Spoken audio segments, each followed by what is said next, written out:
하나님의 말씀은 이사야서 11장 1절부터 5절까지 말씀 다 같이 읽으십시다. 시작.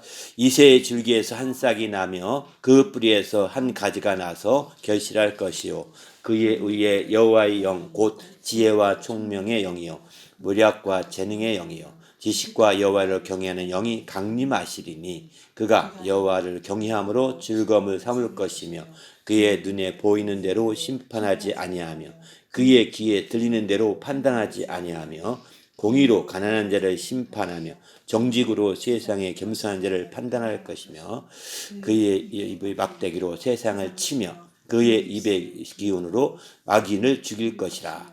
공의로 그의 허리띠를 삼으며 성실로 그의 몸에 띠를 삼으리라. 아멘. 오늘 성탄 전야예배 말씀의 제목은 성탄과 한 싹의 열매입니다. 성탄절 하게 되면 이제 예수님의 태안생한 마태복음이나 누가복음의 초반부만 늘 1절이나 2장 정도 말씀을 주로 읽고 설교하게 되는데 오늘은 좀 약간 다르게 주제를 가지고 좀 이렇게 성탄의 말씀 나누고자 합니다. 우리 그리스도인들은 우리 주님께서 바로 말씀이 육신이 되어 오신 것을 믿는 자들입니다. 예수께서 말씀이 육신이었다는 것을 어려운 신학적인 용어로는 성육신했다 이렇게 표현하거든요. 성육신했다. 이렇게 성육신하여 오신 것을 믿는 것입니다. 예수님이 말씀이 육신이 되어 우리 가운데 성육신하여 오셨다는 사실을 믿지 않으면 이게 바로 다 적그리스도에 속한 것이라고 사도 요한은 요한 1서에서 아주 강조하고 있습니다.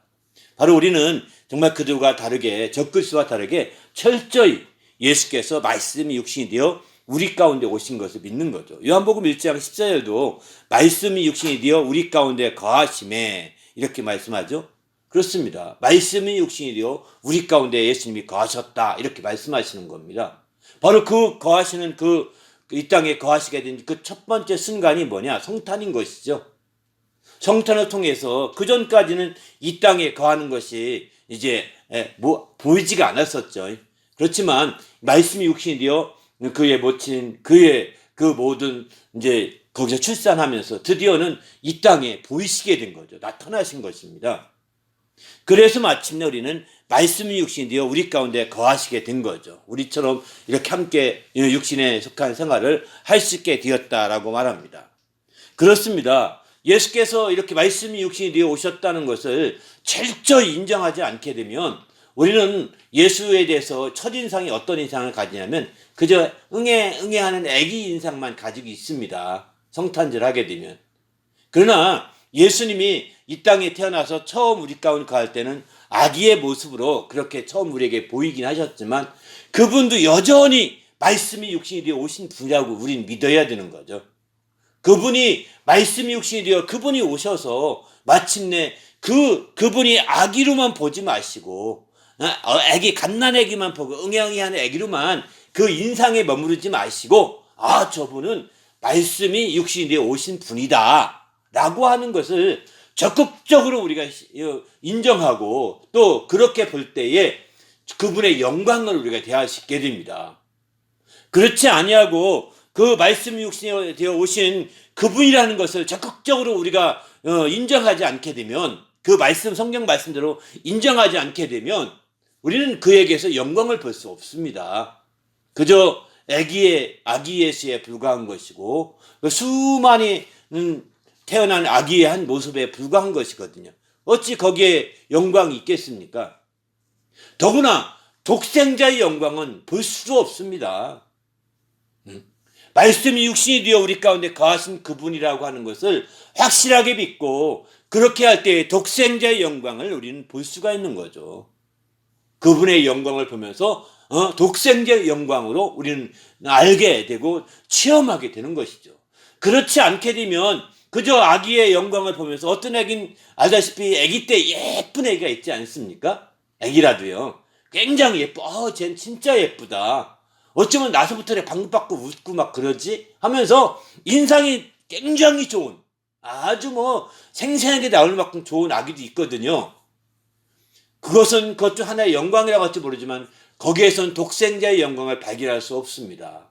아무리 예쁘고 아무리 잘 웃고 아무리 잘생겼어도 그거는 아기의 그저 고유의 영광일 뿐이지 거기서는 독생자의 영광이 나타날 수가 없는 거예요. 그 영광을, 그 아기의 모습을 보면서 독생자의 영광을 볼 수가 없는 겁니다. 말씀이 육신이 되어 우리 가운데 거한 그분을 볼 때 독생자의 영광을 볼 수 있게 되는 거죠. 더 나아가서 말씀이 육신이 되어 우리 가운데 거하셨다고 하는 것, 바로 그것이 성탄인데, 성탄의 중심적인 의미를 확실하게 믿지 않게 되면 우리는 바로 은혜와 진리로 충만해질 수도 없습니다. 은혜와 진리로 충만해질 수가 없는 거예요. 거기서 말씀이 육신이 되어 오신 그 정말 성탄을 맞이하고 거기서 독생자의 영광을 볼 때에 은혜와 진리가 충만할 수 있는 것이죠. 그렇지 못하면 은혜가 없습니다. 그저 잘생겼다, 포근해 보인다, 부모가 잘해줬나 보다, 이런 거 인간적 이런 모습으로 은혜가 될 수가 없는 겁니다. 여러분 오늘 성탄절 장식 가운데 보면 대부분이 잘 장식한 데는 아주 그 인형으로 이렇게 구유를 만들고 인형으로 말도 갖다 놓고 나귀도 하나 갖다 놓고 또 막 거기다 조명을 쫙 해가지고 깜깜한 밤이니까 조명을 해서 아주 멋있게 장식하지 않습니까? 아무리 멋있게 해도요 거기에는 은혜와 진리가 충만할 수 없는 겁니다. 거기서 끝나면 안 된다는 겁니다. 그것보다 먼저 더 말씀이 육신이 되어 우리 가운데 거하신 그분을 보고 그분을 통하여 독생자의 영광을 발견하게 될 때 은혜가 충만하게 되는 것이고 진리가 충만함을 경험할 수 있는 성도들이 되는 것이죠. 저는 우리 성도 모든 분들이 이와 같이 정말 주님의 큰 독생자의 영광을 발견하고 은혜와 진리가 충만할 수 있기를 예수님의 이름으로 축원합니다. 할렐루야. 오늘날의 21세기에 와서 성탄절의 모습은 굉장히 화려합니다. 저희도 이렇게 아주 성탄절 장식으로 화려하게 장식했는데 굉장히 화려합니다. 번쩍번쩍 빛나고요. 아주 이렇게 다양한 장식도가 많아가지고 엄청나게 또 막 만듭니다. 그러나 거기에는 영광이, 독생자의 영광이 있지 않은 겁니다. 세상의 영광의 모습은 조금은 비칠지 모르겠지만 화려한 조명 때문에 영광스럽게 보이지 않습니까? 그래서 세상의 영광은 조금 비춰질지 모르겠지만 거기에는 독생자의 영광이 없는 겁니다. 거기에 우리가 초점 두고 신앙생활하고 여기 은혜롭다고 말 써도 안 됩니다. 그런 것 가지고서 거기에는 독생자의 영광이 없기 때문에 은혜와 진리가 충만할 수 없는 거거든요. 오히려 상술에 불과한 것이고 당신들이 그 상술에 뺏겨서 그걸 산 거예요. 바로 우리는 그렇기 때문에 우리 신앙으로 정말 그런 상술의 노름에 놀아날 것이 아니라 정신을 바짝 차려서 말씀이 육신이 되어 오시고 그 우리 가운데 거하시는 그분의 독생자의 영광을 함께 볼 수 있어야 되는 것이고 그로 말미암아 은혜와 진리가 충만한 함께 누릴 수 있어야 되지 않겠습니까? 이 성탄절을 거창하게 정말 온 나라가 다 이 날을 쉬면서 다 전날부터 다 쉬면서 말이죠. 이제 거창하게 지내는데 거기서 은혜를 못 누리고 거기서 진리의 충만을 누리지 못한다면 엄청난 손해인 겁니다. 그러기에 우린 주님 앞에서 철저하게 정말 이 은혜와 진리가 충만한 성탄절이 되시기를 예수님의 이름으로 축원합니다. 할렐루야. 그런데 사실은 이렇게 우리가 아다시피 오늘날에 장식한 것처럼 번쩍번쩍하고 많이 화려하게 아주 찬란하게 장식했지만 실제로 예수께서 오시던 그날 밤은 그렇지 않았습니다. 아주 초라했습니다. 아주 초라했고 불쌍했어요. 불쌍히 여길 만큼인 거죠, 사실. 왜냐하면 누가복음 2장에 보면 거기 있을 그때 해산할 날이 찼습니다. 아니 그때는 이제 모친 마리아와 함께 이제 요셉이 그 호적하러 베들레헴, 고향이 베들레헴이거든요. 호적하러 베들레헴으로 가는 과정이었거든요. 거의 다 베들레헴에 도착했을 때쯤 아기를 낳게 된 겁니다.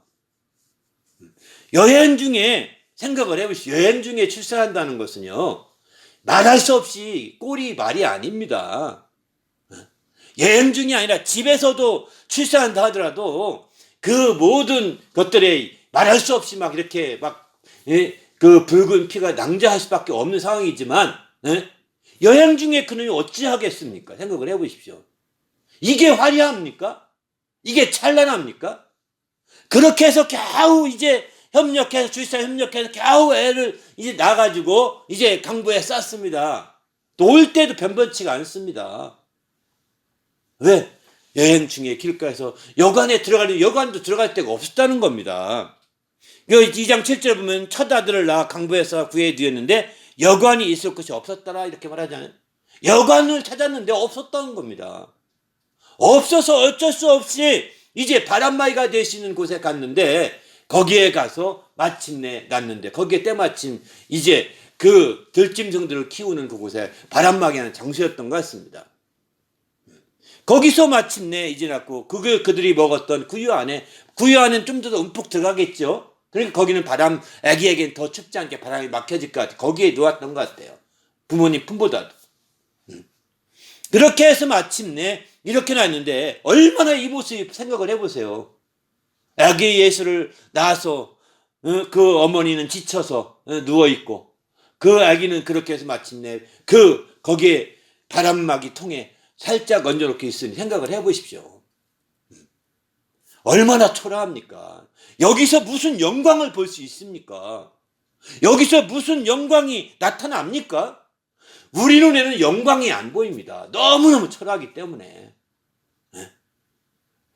오늘날에 진짜 크리스마스 트리 장식하는 그 불빛만 있어도 좋았을지 모릅니다. 그런 조명만 받아도 좋았을지 몰라요. 그런 건 말할 것도 없거니와 지금 겨우 이제 어둠만 면하는 촛불 하나 몇 개 켜놓고 지금 지내는 그런 상황이지 않겠습니까? 그런 상황인데 무슨 화려한 것과 오늘날 너무 지금 우리는 지금 그 성탄절에 대해서 잘못 알고 있는 거죠. 그런데 말이죠. 상황은 누가복음이나 마태복음 보게 되면 상황은 이런 상황인데 요한복음 1장 14절은 아니 말씀이 육신되 우리 가운데 거하셨는데 그 영광을 봤더니 독생자의 영광이더라. 거기에 은혜와 진리가 충만하다. 이렇게 말합니다. 도대체 어느 것이 맞을까요? 둘 다 맞는 얘기입니다. 둘 다 맞는 얘기예요. 어느 거 하나 틀렸고 어느 하나 맞는 것이 아니라 누가복음은 누가복음대로 맞는 우리 육신의 눈으로 볼 때 그런 모습이었고 반면에 요한복음에서는 눈으로 보는 것이 아니라 영적인 안목으로 영적인 눈으로 보고 있는 것이죠. 믿음의 눈으로 보고 있는 것입니다. 그래서 우리는 지금 우리 성탄절에 대해서 항상 두 가지 안목이 필요한 것이 육신의 안목으로 보는 것으로 끝나서는 안 됩니다. 육신의 안목으로 보는 것과 영의 안목으로 보는 것, 이 두 가지가 겸해져야 된다는 것입니다.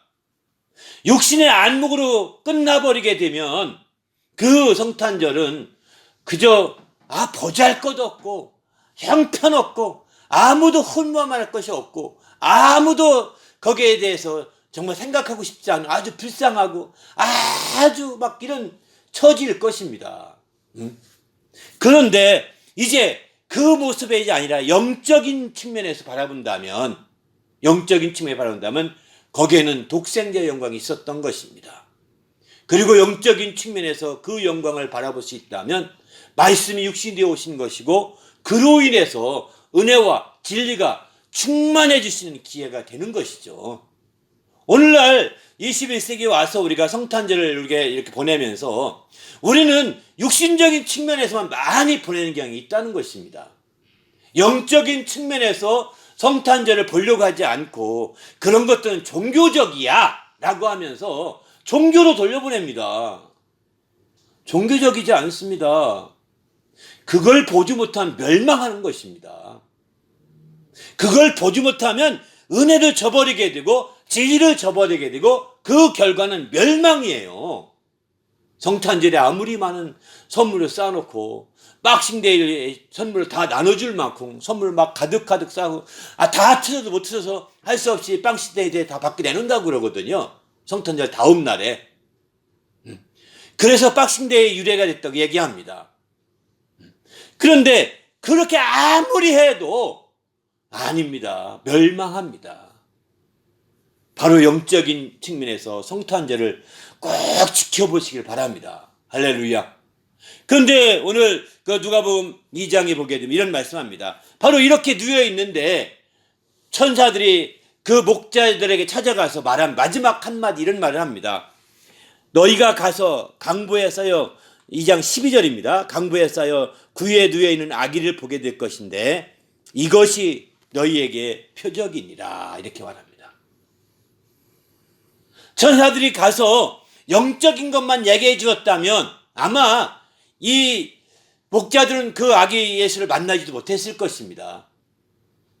천사들은 그 목자들에게 말합니다. 너희가 가게 되면 구주가 나시는데 가게 되면 그분은 어떤 모습이냐? 강보에 서서 구유에 누워 있을 것이다. 너희가 목격하게 된 것은 그렇게 목격해야 될 것이다. 이렇게 말하고 있는 거죠. 그런데 그게 표적이라는 것입니다. 그게 표적이라는 거예요. 여기에 우리가 주목해야 되는 거죠. 우리가 우리의 육신의 눈으로 볼 때 아주 초라하고 우리의 육신으로 눈으로 볼 때 아주 보잘것없고 불쌍히 여길 만한 그런 상황과 여건의 그런 환경이지 않았습니까? 그런 환경에 놓여있는 그것이 표적이라는 것입니다. 도대체 이게 어떤 관계일까요? 그게 표적이 된다는 겁니다. 구주가 구주가 나셨다는 것을 알리는 표적이 된다는 것입니다. 왜 이렇게 말씀하셨을까요? 그것은 바로 구약의 이사야가 예수님이 오시기 500년 전에 선지자가 있었는데 그 이사야가 예언한 말씀이 있기 때문입니다. 이사야가 예언한 말씀에 보게 되면 이렇게 53장 2절에 이렇게 말씀합니다. 바로 연한 순 감고 마른 풀 같아서 마른 땅에 나온 뿌리 같아서 고운 모양도 없고 풍채도 없은즉 우리가 보기에 흠마만한 아름다운 것이 없도다 이렇게 말하죠. 바로 예수님이 오시게 되는데 연한 순 같다는 겁니다. 아예 새싹 같은 거예요. 아기의 모습을 이렇게 표현하고 있는 거죠. 연한 순 같고 마른 땅에 나온 뿌리 같아서 마른 땅에서 뿌리가 드러나면 어떻게 다 삐삐 마르지 않겠습니까? 아주 형편없어 보여주고 있는 거죠. 모양도 볼품도 없고 풍채도 그렇고 흠모할 만한 것이 아무것도 없어요. 사실 이 구유에 누워있는 아기를 보면서 여행 중에 출산해서 구유에 누워있는 아기를 보면서 무엇을 흠모하겠습니까? 흠모할 만한 게 아무것도 없지 않습니까? 그런데 장차 메시아가 올 텐데 그렇게 올 거라는 겁니다. 이런 예언을 하고 있기 때문에 바로 이제 그게 표적이라고 이렇게 말씀하고 있는 거죠. 예언이 없었다면 표적이 아니라 진짜 불쌍한 존재로 끝났을 것입니다. 거지가 아기 낳아서 얹어놓은 거가 다름이 없지 않겠습니까? 거지보다 좀 나을 수는 있겠죠. 좀 나은 사람이 들이니까. 그러나 거지와 다름이 없이 그냥 여행 중에 아기 낳으니 얼마나 많은 준비했겠습니까? 뭘 했겠습니까? 제대로 한계가 있는 것이죠. 그래서 마침내 이런 초라하고 불쌍하고 이렇게 형편없고 흠모할 것이 아무것도 없을 만큼의 상황이었지만 오히려 그게 표적이라는 거예요. 그게 예언 성취가 된 거죠. 그것이 예언이 성취가 되어서 임하신 거라고 이렇게 말씀하고 있습니다.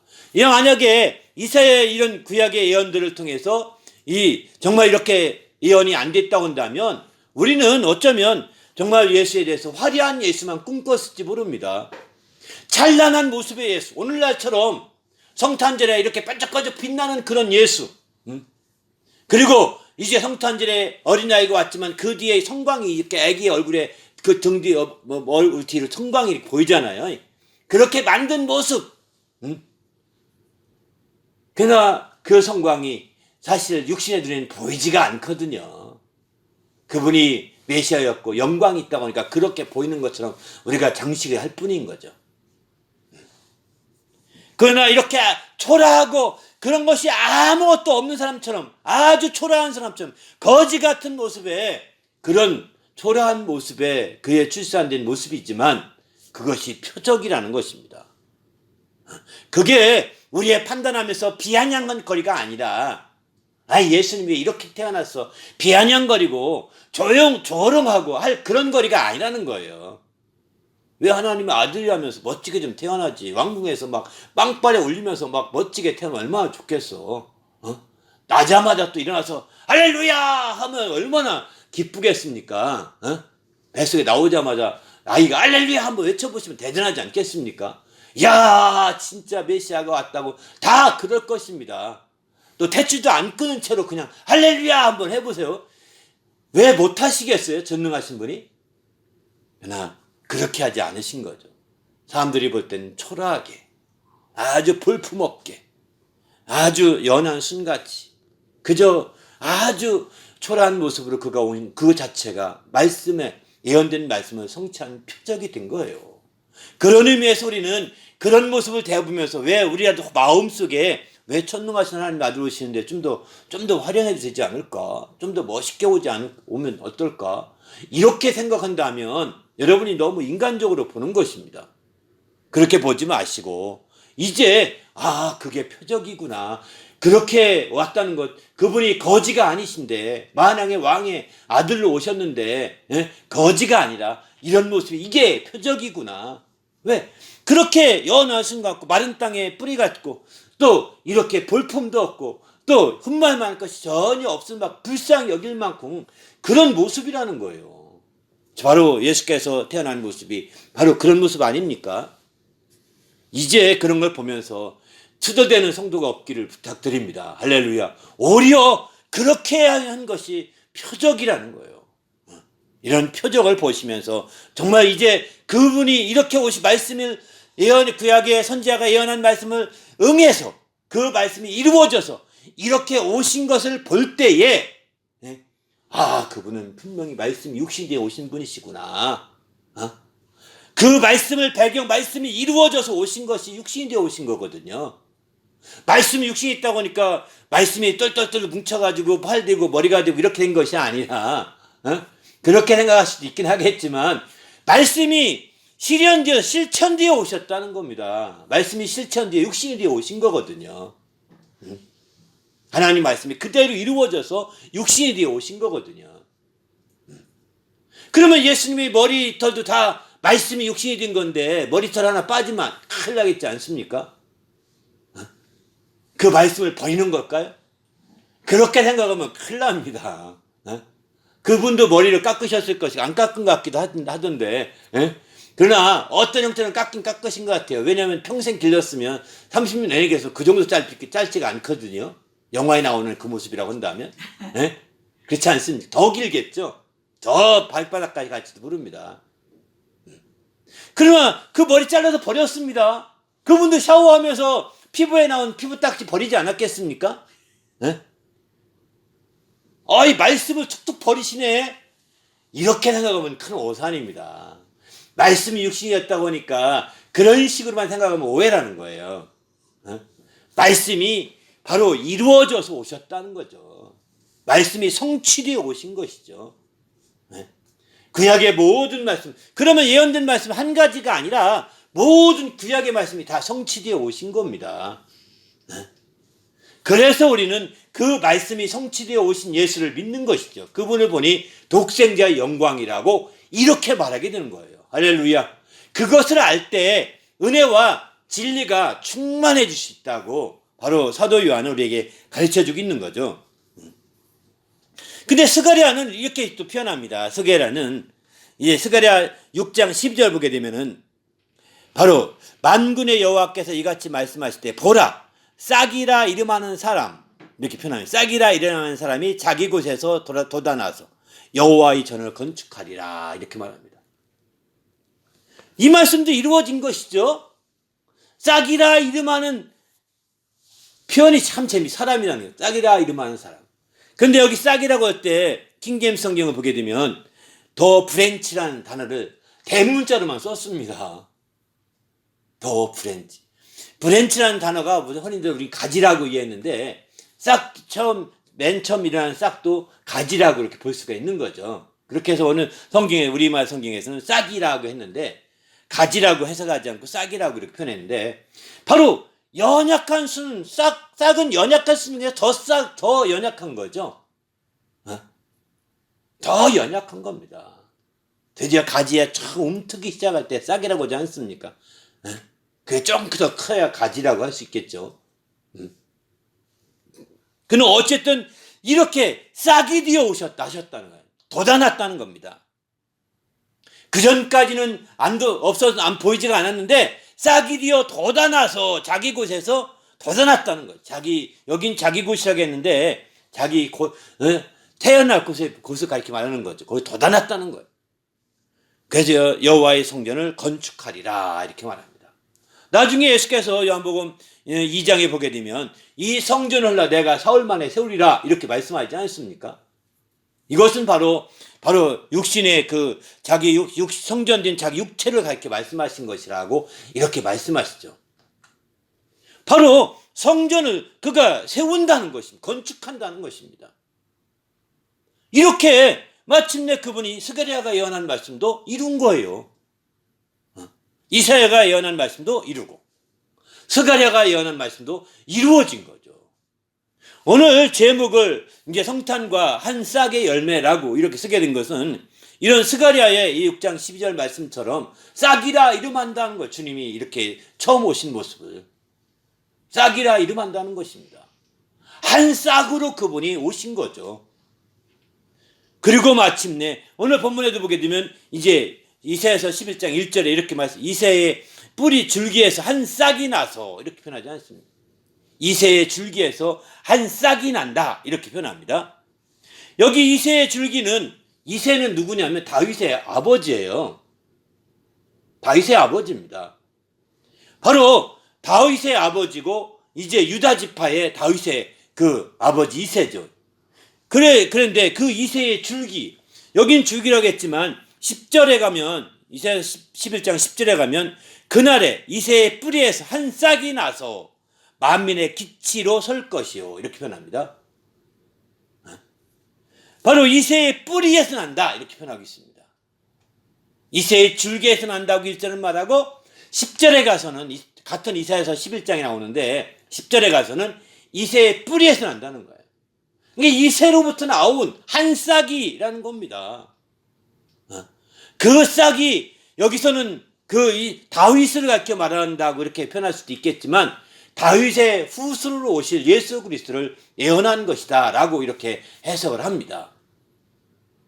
다윗의 후손으로 오실 그 예수 그리스도, 이새의 뿌리에서 난 것이죠. 이새의 줄기에서 난 것이죠.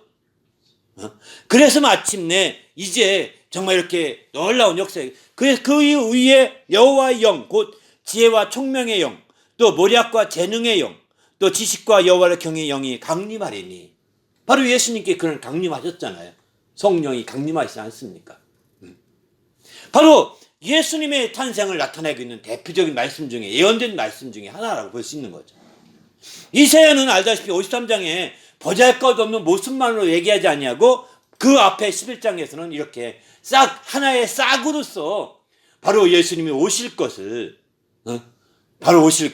예언하고 있는 겁니다. 그것도 이새의 줄기와 뿌리에서 나타나게 될 것이다 라고 말하고 있는 거죠. 이런 예언 때문에 예수께서 바로 베들레헴에 가는 거예요. 그는 나사렛에서 살았습니다. 바로 예수님의 그 부모들은 나사렛에서 정착하고 살았었거든요.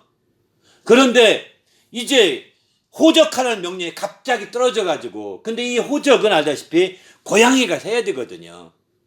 고향에 가서. 그러다 보니까 이제 여긴 다윗의 족속이었다는 겁니다. 다윗의 족속인 거로 다윗의 동네인 베들레헴으로 내려가게 된 것이죠. 그래서 마침내 내려갔는데 도착한 거죠. 도착했는데 역 하나 잡지 못한 상태에서 태어나게 된 겁니다. 이런 모습을 볼 때 바로 예수께서 한 싹이로 태어났다. 여기 싹이라고 할 때 싹은 영어 성경에서는 샷이라는 단어를 쓰더라고요. 이 샷은 총을 쏠 때 샷이라는 말을 쓰던데, 그거보다는 여기 식물의 발화도 샷이라고 말을 쓴다고 합니다. 식물의 발화. 바로 총 쏘는 샷하는 것이 아니라 마치 총이 쏴서 샥 나가듯이 식물의 발화를 통해서 나오는 거죠. 움이 트고 싹이 나서 이렇게 튀어나오는 겁니다. 이런 것들을 샷이라고 표현하는데 한 싹이 이렇게 줄기 뿌리로부터 난다는 것입니다. 그래서 마침내 우리가 이렇게 되는 거예요. 그래서 성탄이라는 것은 이렇게 한 싹이 이렇게 돋아나서 드러나는 것, 발화하는 것입니다. 움으로 줄기와 뿌리에서 돋아나는 것입니다. 이렇게 되는 것을 성탄이라고 이렇게 비유를 할 수 있는 거죠. 우리도 이제 주님 안에서 정말 이런 성탄절을 맞이해서 우리가 정말 한 싹으로 이렇게 말씀하고 있는 모습 볼 때, 그러면 왜 주님께서 이렇게 싹으로 이렇게 예수님의 오심을 이렇게 비유하고 있을까요? 그렇게 예언하고 있을까요? 여기에는 의도가 있는 것입니다. 바로 여기에는 그 목적이 분명한 거죠. 그건 뭐냐면 결실에 열매 맺게 하는 데 초점이 있다는 것입니다. 그냥 이 땅에 열매 없이 왔다 갔다 하는 것이 아니라 열매에 초점 두고 말씀하고 있는 것이죠. 그래서 오늘 본문도 보면 11장 1절에 이런 말씀하시지 않습니까? 이새의 뿌리에서 한 싹이 나며 그 뿌리에서 한 가지가 나서 결실할 것이요. 결실한 열매 맺어 결실하게 된다는 겁니다. 한 싹에서 가지가 되고 결실하게 된다는 겁니다. 싹에 초점이 있지만 바로 예수님의 첫 출발은 싹으로 출발하지만 마침내는 싹이 가지가 되어서 단단한 가지가 되는 거겠죠. 그리고 마침내는 열매 맺고 결실하게 되는 거죠. 이런 단계죠. 또 이사야서 27장 6절도 비슷한 표현을 합니다. 27장 6절도 보면 후일에는 야곱의 뿌리가 박히며 이스라엘의 움이 돋고 꽃이 필 것이라 그들이 결실하여 지문에 채우리로다. 이렇게 표현합니다. 바로 움이 돋고 이스라엘의 움이 돋고 꽃이 필 것이고 마침내 그 후에는 결실하여서 지면에 가득 채우게 된다는 것입니다. 그러니까 예수께서 바로 이 땅에 성탄하여 오신 것이 싹으로서 움이 트고 싹이로서 저렇게 발화하는 것, 이거는 시작에 불과한 것입니다. 이렇게 시작된 목적이 뭐냐? 열매 맺고자 하는 데 있다는 것입니다. 그래서 제목을 그래서 성탄과 한 싹의 열매라고 제가 이렇게 붙인 것도 이런 말씀 때문입니다. 바로 예수님의 한 싹으로서 잠깐 있으나 마나한 싹이 아니라 싹으로 마침내 가지가 되어서 마침내 꽃이 피고 마침내 결실하는 이런 일련의 과정에 그 과정에 다 들어있는 거죠. 우리 성탄을 대하면서 성탄하면 똑 띄워놓고 본다면 성탄을 잘못 보기 쉽습니다. 그저 인간끼리 놀자 즐기자 오늘 밤새서 세상 사람들 먹고 마시자 이렇게 하겠죠. 아마 오늘 많은 사람이 그럴 것입니다. 그러나 알다시피 그게 아닙니다. 성탄절을 통해서 싹으로 나타나기 시작한 그 성탄이 이젠 가지로, 이젠 꽃으로, 이젠 열매로 이렇게 되는 것을 함께 거기서 볼 수 있을 때 드디어 은혜와 진리가 충만함을 경험할 수 있는 거죠. 이 부분 하나만 딱 떼놓고 보면 이게 은혜와 진리가 충만하지 못하죠. 그냥 우리가 발로 한번 비비면 다 무너지지 않습니까? 초라하지 않습니까? 이런 싹이 아무리 강한들 그냥 꺾어버리면 꺾어지지 않습니까? 그렇게 느낄 수 있는 거라고요. 그렇기 때문에 우리는 지금 주님 앞에서 여기에 성탄절에 정말 열매까지 함께 늘 바라보고 그 열매로 인하여 영광을 보게 될 것까지 함께 보이는 거죠. 열매를 많이 맺으면 내 아버지께서 영광을 받으실 것이라고 요한복음 12장 8절에 이렇게 말하지 않습니까? 열매를 보게 되면 이렇게 성탄을 통해서 이제 정말 싹을 내고 가지를 내고 꽃이 피어서 열매를 많이 맺으면 아버지께 영광을 받으시게 되는 거죠. 아버지께서. 우리가 그 영광을 볼 수 있는 거 아니겠습니까? 그렇기 때문에 우리가 주님 안에서 이 성탄절을 하나만 떡 끊어보지 마시고 이제 그 이후에 이어질 열매까지 함께 바라보면서 그래서 이렇게 이런 것들이구나. 그래서 성경의 이 모습을 이렇게 말하고 있구나. 그래서 예수님의 성탄절과 또 예수님이 장차 맺을 열매를 비교해 보면요, 그 해의 시작은 미약한 것입니다. 아주 미약해 보이죠. 그러나 그의 나중은 창대하게 되는 것이죠. 그의 초기는 아주 출생할 때의 모습은 초라해 보이고 미약해 보이고 연약해 보이고 아주 천해 보일지도 모르겠습니다. 하지만 그의 나중은 창대하고 위대하게 되는 거예요. 왜? 그 열매가 가득하게 되기 때문인 거죠. 우리 모두도 이제 주님 안에서 정말 성탄을 통해서 펼쳐질 그 청사진을 한번 이렇게 생각하시면서 이 성탄절을 대하시기를 바랍니다. 할렐루야. 성탄절을 통해서 펼쳐질 그 미래가 어떻게 되는지를 우리가 생각하지 않는다고 한다면 성탄절은 그저 아주 초라한 저 팔레스타인의 어느 한 지역 베들레헴에서 태어난 어떤 그 초라한 모습의 아기, 그것만 생각해서 끝난다고요. 그리고 그런 아기의 인형만 들고 있으면서 예수님이야, 예수님 잘자 잘자 잘자 이런 식으로 한다고요. 여기에 무슨 은혜가 있으며 여기에 무슨 진리를 경험할 수 있겠습니까? 우리는 주님 안에서 철저히 하나님 말씀을 통해서 이렇게 주님의 놀라운 역사를 체험하는 성도가 되시기를 예수님의 이름으로 축원합니다. 할렐루야. 더 나가서 그러면 우리가 예수께서 그러면 이렇게 한 싹으로 태어났는데 그가 어떻게 그 단단한 가지로 꽃을 피우는 이런 가지가 어떻게 이루어졌을까요? 또 누가복음 보면 이렇게 말씀, 아기가 자라고 2장 40절에 보면은 아기가 자라며 강하여지고 지혜가 충만하며 또 하나님의 은혜가 그의 위에 있더라 이렇게 말합니다. 그 다음에 이제 그의 12살 되던 해쯤에 이제 2장 52절 보면 예수는 지혜와 키가 자라가며 하나님과 사람에게 더욱 사랑스러워 가시더라 이렇게 말합니다. 이렇게 예수님의 이제 마치 이제 연약한 순 같고 연약한 싹 같은 그런 모습으로 그가 성탄하셨지만 그가 이렇게 자라고 또 강하여져서 마침내 하나님의 은혜가 그에 머물러 있는 가운데 더 성장하게 됩니다. 장성하게 됩니다. 단단한 가지가 되는 것이죠. 이제는 열매 맺게 단단한 가지가 되는 겁니다. 그러더니 꽃을 피웠습니다. 드디어는 꽃을 피웠는데 어떻게 꽃을 피웠을까요? 예수님의 공생애는 그분의 꽃이라고 볼 수 있습니다. 공생애를 통해서 꽃을 핀다는 것은 바로 드디어 자기의 가장 아름다움을 드러내는 거잖아요. 예수님의 공생애를 통해서 자기를 완전히 세상에 드러내셨거든요. 그 전까지 예수님은 그렇게 드러내놓고 활동하지 않으셨던 것 같습니다. 그러나 이제 정말 공생애 때 이후에 그는 자기 새 생활이 없습니다. 그전에는 개인적인 생활도 일부는 있었던 것이 분명합니다. 하지만 이제 공생애에 들어가면서 달라지죠. 언제부터 공생애냐? 꽃이 피기 시작했느냐? 예수께 침례받고 올라올 때 드디어 공생애 시작됩니다. 침례받고 올라오는 그때를 예수님이 공적으로 드러내신 날이다 해서 공연절이라고 표현하거든요. 그런 절기를. 그 옛날 초대교회 당시에는 그래서 예수님의 성탄절보다는 이 공연절을 더 귀하게 여겼습니다. 왜? 예수님이 꽃과 같은 것이, 새싹보다 꽃이 더 중요하지 않겠습니까? 새싹 참 중요하죠. 그러나 꽃이 훨씬 더 소중하잖아요. 꽃으로 이 땅에 활짝 피던 그날이 바로 주님이 세상에 드러낸 날이거든요. 침례받고 오실 때 바로 이제 성령이 그에게 임하셨는데 그 성령은 어떤 영이시죠? 여호와의 영, 곧 지혜와 총명의 영이요, 외략과 재능의 영이요, 지식과 여호와를 경외하는 영이라고 이렇게 표현하고 있습니다. 이 영이 임하신 것입니다. 활짝 임하신 거예요. 그래서 그 꽃이 피어서 공생애 3년을 활동하시다가 꽃이 집니다. 언제 졌을까요?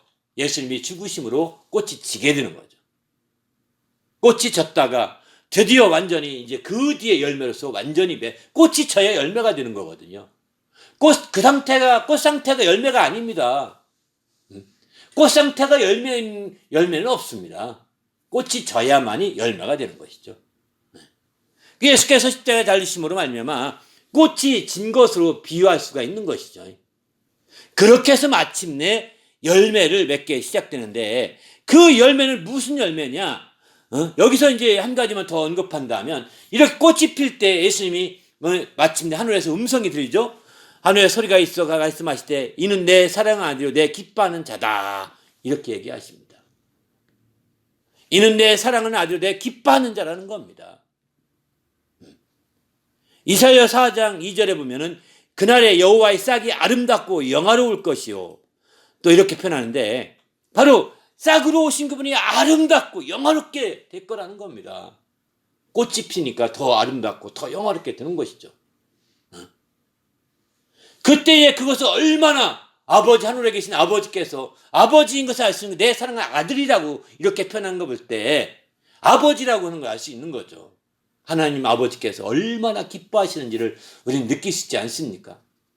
그가 드디어 꽃이 펴서 드디어 싹으로 이 땅에 오실 때 청탄하셔서 정말 드디어 꽃이 아름답게 되어 드디어 싹도 아름답고 싹도 영화롭지만 꽃이 피어서 더 영화롭게 될 때 하늘에서 정말 증언해 주지 않습니까? 저는 내 사랑하는 아들, 내 기뻐하는 자다라고 이렇게 말씀하지 않습니까?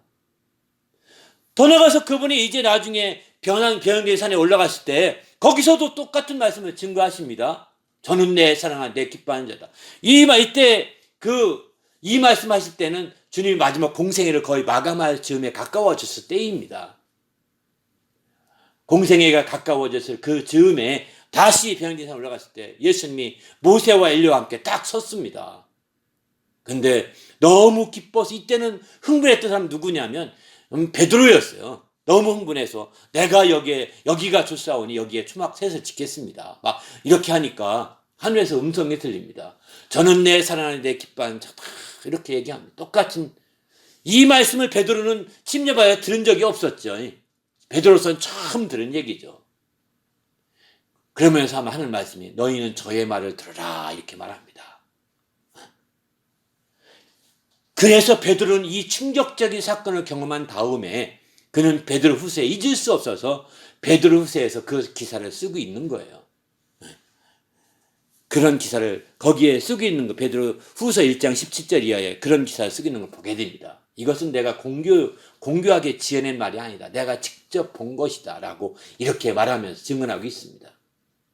그렇습니다. 이렇게 정말 주님의 공생애를 맞춰가면서 정말 진짜 처음에 공생이 시작할 때 내 기뻐하는 자, 정말 사랑하는 아들이다 해놓고 또 공생에 맞춰갈 즈음에도 내 기뻐하는 내 사랑하는 자라고 똑같이 얘기하십니다. 주님은 공생애 내내 그 아름다운 것으로 계속 이어졌던 것이죠. 그러다가 마침내 주님이 십자가에 달려 운명하시는 거죠. 그리고 마침내 그 꽃이 칠 때 정말 우리는 그 참담함을 이루말 수 없어 못했죠. 모든 사람이 그 참담했었죠. 더구나 그 참담함을 표현한 것이 온 만물이 다 표현했다고 얘기합니다. 하늘이 막 진동했고 천지가 울렸고 땅이 진동했다. 막 이렇게 얘기하는 것은 모든 만물이 다 거기에 동한 것이 아니겠느냐 이렇게도 말합니다. 이렇게 얘기한 것은 빌라도가 그렇게 말합니다. 빌라도의 보고서에 보게 되면 빌라도가 그렇게 말합니다. 우리는 이런 점에서 볼 때 우리 자신이 바로 이런 예수님의 그 꽃이 지어서 절망스러웠지만 이제 열매는 그 다음 맺히게 된 거죠. 그 열매는 어떤 열매인지 아십니까? 그것은 바로 고린도전서 15장 20절 보게 되면은 바로 이제 죽은 자 그리스도께서 죽은 자 가운데서 다시 살아나사 잠자는 자들의 첫 열매가 되셨도다 이렇게 말합니다. 주님이 성탄의 새싹으로 이 땅에 움이 텄습니다. 돋아나서 드디어 이제 꽃을 피우시고 공생애 통해 꽃을 피우시고 꽃이 지더니 사흘 만에 드디어 잠자는 자들의 첫 열매가 되신 거예요. 첫 열매라고 말합니다. 바로 이렇게 정말 달린 열매가 예수님을 통해서 맺어지게 되는 것이죠. 고린도전서 15장 또 23절도 보게 되면 각각 자기 차례도 되리니 먼저는 첫 열매인 그리스도요 부활의 순서를 갖게 말하는 겁니다. 다음에는 그의 강림하실 때 그에게 속한 자라 그에게 붙은 자라고 개역성경은 이렇게 해석하고 있는데 그에게 붙은 자요 속한 자들이 두 번째 부활하게 될 것을 말하고 있는 거죠. 첫 열매는 그리스도라는 것입니다. 바로 주님께서 성탄을 통해 맺은 열매인 것입니다. 성탄을 그래서 우리는 성탄을 대하면서 이런 열매까지 바라보지 못하면 성탄을 잘못 보는 것입니다. 그러니까 성탄을 통해서 맨 선물이나 주고받고 선물 왜 안 줬어요? 선물 안 줬냐고 막 짜증내고 선물 왜 안 샀냐고 화내는 자녀들 있지 않습니까? 왜곡된 거예요. 누가 이렇게 왜곡시켰을까요? 세상이 왜곡시킨 거죠. 부모님들은 그것도 모르고서 그냥 내버려 두다 보니까 왜곡된 상태로 다 왜곡되게 내버려 두는 거니까 그렇게 나온 결과거든요. 왜곡된 겁니다. 신앙이 아닌 겁니다. 이럴 때일수록 은혜의 선물을 더 바라보고 진리의 선물을 더 바라보고 은혜와 진리가 충만해지는 그런 역사를 함께 누릴 수 있어야 되는데 그렇지 아니하고 그저 단순하게 세상적인 열매 선물이나 이런 거나 바라보고 성탄절 오기 훨씬 전부터 이번 성탄절 무슨 선물 줄 거예요? 이렇게 주문 제작하고 막 그럽니다. 주문 제작한다니까요. 이렇게 말이 되는 건가요? 그렇게 하지 말고요. 그러면 기도해봐. 여러분이 정말 은혜의 선물 주게 기도해서 막 응답받게 해보세요. 저도 우리 아이들 어릴 때 기도해봐. 하나님 응답하실 거야. 해놓고 기도하라. 열심히 함께 기도하고 그 선물을 사서 몰래 갖다 주고 하나님 응답하셨네. 라고 겉보기엔 속였죠. 겉보기엔 속였지만 기도가 응답되는 거 알게 자꾸 그런 경험을 해주는 건 모르겠지만 주문 제작이 어디 있습니까? 세상에. 우리는 주님 안에서 정말 은혜를 느끼게 하고 누리게 하고 은혜를 체험하게 만드는 그런 성탄절이 되시길 바랍니다. 할렐루야. 더 나아가서 주님의 진리가 얼마나 정말 이렇게 부활을 통해서 열매 맺어가고 있는 것을 거기까지 함께 전체 끝까지 함께 성탄의 그 출발부터 끝까지 함께 볼 수 있어야 되는 거죠. 그래서 저는 이번 성탄절 우리 주보 뒷면에 보게 되면 바로 이번에 싹에 대해서 움에 대해서 중심으로 성경 말씀을 모아서 이렇게 실어놨으니 꼭 좀 예배 후에 한번 읽어보시기 바랍니다. 한 주간 내내 묵상하시고 이런 싹으로 오셨구나. 이런 싹에서 돋아나서 가지가 되고 꽃이 피고 또 꽃이 지더니 마침내 첫 열매가 되셨구나. 잠자는 자들의 첫 열매로서 부활하셨구나. 여기까지 통으로 함께 볼 수 있기를 예수님의 이름으로 축원합니다. 할렐루야. 그렇게 할 때 마침내 우리는 이제 거기서 주의 영광을 볼 수 있게 되는 독생자의 영광을 보게 될 것이고 그 영광으로 말미암아 우리가 더 평화를 누리는 좋은 계기가 될 것입니다. 천사들이 말하지 않습니까? 하나님께는 영광이고 우리에게는 주의 하늘의 평화라고 되지 않습니까? 바로 독생자의 영광을 보고 하나님께 영광을 돌릴 수 있을 때 우리에게 평안이 임하는 거지. 독생자 영광을 보지 못하고 인간의 그 찬란한 불빛만 보고 끝난다면 이거는 평화롭지 않습니다. 여러분 없는 돈에 겨우 선물 사는데 기뻐하지도 않고 에이 나 이런 거 싫어해 이러면 얼마나 기분 나쁩니까? 아마 그런 결과를 맞이할 수도 있을 거예요. 평안이 없죠. 내가 속으로 다 사주나 보자 이놈의 자식 하면서 이렇게 결심하지 않겠습니까? 그러니 무슨 평안이 있겠어요? 그래서 우리는 정말 그들이 은혜 받을 수 있도록 진리 안에 머물게 있어 독생자 영광을 볼 수 있도록 만들어주는 것이 부모로서 가족으로서 함께하는 사람으로서 함께하는 성도로서 가장 중요한 부분인 거죠. 우리 모두가 이렇게 멋진 성탄절이 되시기를 예수님의 이름으로 축원합니다. 할렐루야. 그러면 주님이 이렇게 새싹이 되어 오셔서 성탄으로 임하여 새싹이 되어 돋아나셔서 가지가 되고 꽃이 피고 또 열매까지 맺는 그럼 열매 맺으면 끝난 건가요? 그 다음에 열매는 어떻게 퍼져나갈까요? 그 다음에는 우리를 통해서 열매가 퍼지게 되는 것이죠. 그 다음에는 그에게 속한 자라 이렇게 말했으니까 그에 속한 자들을 통해서 그 열매가 계속해 맺어지기를 원하겠는 거죠. 그러면 그에게 속한 자들은 어떻게 주님의 그 부활의 열매를 이어서 맺어지게 될까요? 성경은 이렇게 말합니다. 요한계시록에 보게 되면 14장 4절을 보게 되면 이렇게 표현하죠. 바로 이제 사랑 가운데서 성량함을 받아 처음 익은 열매로 하나님과 어린 양에게 속한 자들이라 이렇게 말했거든요. 그러니까 어린 양이 어디로 인도하든지 따라가는 자며 또 사람 가운데서 성량함을 받아 처음 익은 열매라 이렇게 표현합니다. 바로 우리가 이제 예수님의 속죄함, 여기 속량이라는 것은 속죄라고 표현해도 됩니다. 죄를 대신 갚아주는 것, 죄값을 치러주는 걸 속량이라고 표현하거든요. 근데 우리는 그냥 쉽게 속죄라는 말을 많이 씁니다. 같은 단어, 비슷한 단어라고 봐도 전혀 틀린 말이 아닙니다. 예수님의 속죄, 예수님이 대신 죄값을 치르고 죽으셨기 때문에 요한계시록은 속량함을 받았다고 표현을 쓰고 있는 건데요. 이런 예수님의 속죄와 속량함을 받아 처음 익은 열매라는 것입니다. 우리가 바로 그런 사람들이라는 거예요. 또 로마서 8장 23절은 성령의 처음 익은 열매를 받은 우리라고 표현하고 있죠. 성령의 처음 익은 열매라는 거예요. 우리는 성령의 처음 익은 열매입니다. 또 한 가지 더 얘기, 야고보서 1장 18절은 그가 그 피조물 중에 우리로 한 첫 열매가 되게 하시려고 자기의 뜻을 따라 진리의 말씀으로 우리를 낳으셨느니라, 이렇게 말씀하죠. 진리의 말씀으로 거듭나게 한 피조물 중에 첫 열매라는 겁니다. 진리의 말씀으로 거듭난 피조물은 없어요. 피조물 중에 우리가 첫 열매가 되신 거예요. 이렇게 다 첫 열매, 처음 익은 열매, 첫 열매 다 이렇게 표현합니다. 예수님도 첫 열매, 우리도 첫 열매, 다 첫 열매예요. 놀랍지 않습니까?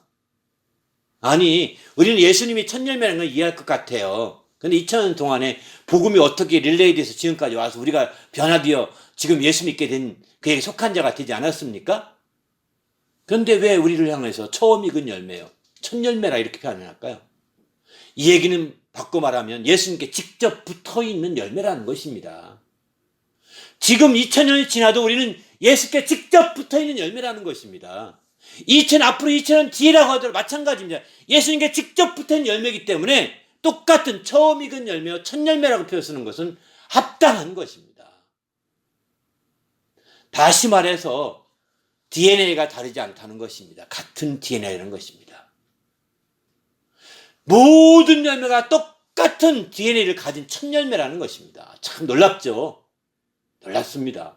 열매가 한번 맺어지면 열매가 각각 달라서요. DNA가 다릅니다. 열매끼리도요. 똑같지가 않습니다. 사람이 태어나도 사람이 똑같이 같은 DNA가 있는 것이 있지만 조금씩 다 다르거든요. 섞이거든요. 다 다릅니다. 그런데 우리는 2000년 뒤에 태어난 성도나 지금 성도나 2000년의 성도나 다 똑같은 DNA로 된 똑같은 첫 열매, 곧 다시 말해 예수께 직접부터 만든 첫 열매라는 거예요. 놀랍지 않습니까? 그래서 우리 사이에, 예수님과 우리 사이에 어떤 목사도, 어떤 사제도, 어떤 신부도, 어떤 누구도 낄 수가 없는 겁니다. 그 사이에 누구를 두게 되면 누가 좋대더라, 누구 말 들어봐, 이렇게 끼게 되면 예수께 직접 붙지 못할 수가 있는 겁니다. 예수께 직접 붙지 못하고 당신은 그 목사 다음에, 그 사제 다음에 열매일지도 모르겠습니다. 그것은, 그런 열매는 존재하지 않습니다. 그것은 합당한 열매가 아닙니다. 그러기에 우린 주님 앞에서 정말 주의 말씀을 통해서 우리가 확실하게 우리가 중심을 잡아야 되는 것이죠. 그래서 우리 자신이 먼저 정신을 바짝 차려야 되는 겁니다. 아무도 내 사이에 끼지 못하도록 유일하게 예수님과 우리 사이에 유일한 중보자인 거예요. 미국의 유타주에 가면 판도라는 나무가 있습니다. 판도라, 이게 쭉쭉 뻗어간다는 뜻인데, 판도가 라틴 말로. 근데 이 나무가 군락이었는데 축구장 60개 크기의 나무가 4,700그루가 막 쭉쭉 자라고 있습니다. 그런데 4,700그루의 나무가 자라고 있는데 너무 신기해서 이렇게 왜 다른 나무 안 자라고 고구마 이렇게 군락이 돼 있을까 신기하다, 이렇게 해서 학자들이 연구해 보니까 DNA가 같답니다. 줄기가 4,200개 다 똑같답니다. 아니, 이런 나무가 있나요? 신기하죠? 나중에 더 연구해 보니까 아래로 봐보니까 뿌리가 같더라는 겁니다. 뿌리가.